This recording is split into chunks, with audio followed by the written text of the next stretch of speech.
Nobody ever teaches us how to interpret human speech. Most of us just pick it up. We know by the intonation, the volume, and emphasis, as well as a host of nonverbal signposts, that someone is feeling sad, or angry, or excited, or confused. They don't need to tell us. We can establish this intuitively. But this expression through speech can also be understood objectively through acoustic analysis. And it turns out that it also provides a host of information. It seems the feelings we express in our speech really matter. This is ASU.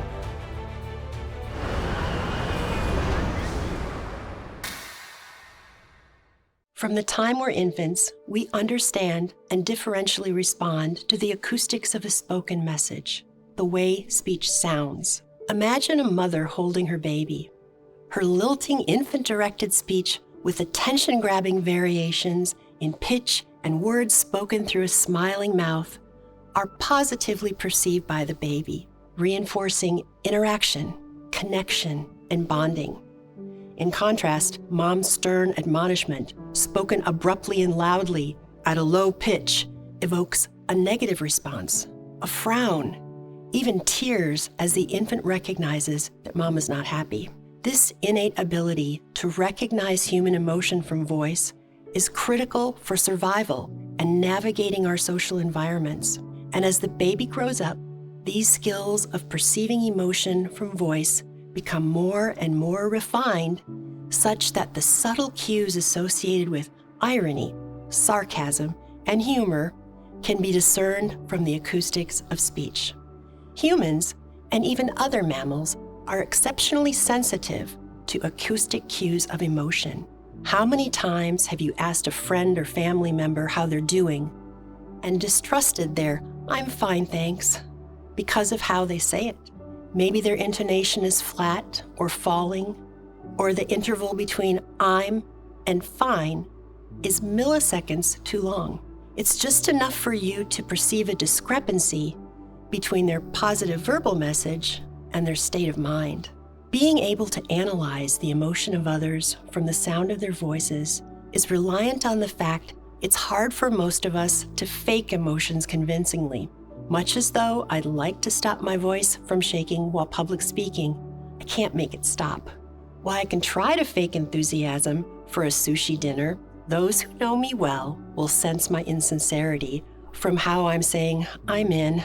Actors are the rare individuals who master the art and science of convincingly conveying emotions they artificially feel.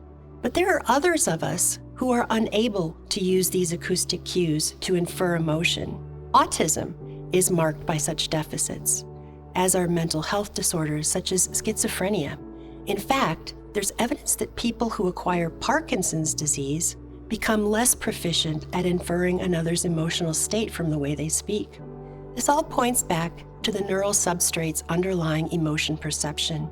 Key input from structures deep within the brain, such as the amygdala, hippocampus, and insula, communicate with interpretive centers in the frontal, temporal, parietal, and occipital lobes to draw inferences. When this communication is absent or impeded, inference about emotion isn't possible.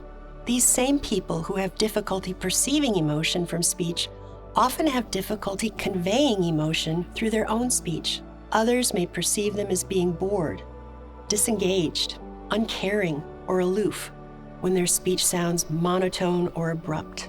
Imagine the difficulty this creates establishing and maintaining friendships, or being successful in one's career. By analyzing speech acoustics, such as the pitch patterns and the speaking rate and the rhythm, we're able to estimate the amount of emotional expression in the voice. There are even mobile apps designed to do just that.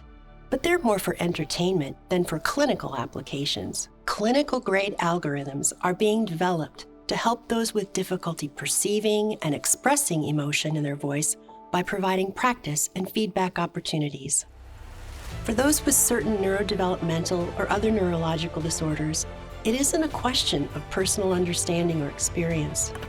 The challenge is taking that internal world and expressing it externally, in a way that has meaning for others, and conversely, using those rises and falls of sound to access other people's internal worlds. Much like there are voice recognition apps to train pronunciation when learning a foreign language, such technologies may one day help those with neurodevelopmental or other speech challenges experience and engineer the roller coaster of speech acoustics. This was ASU. Thanks for watching.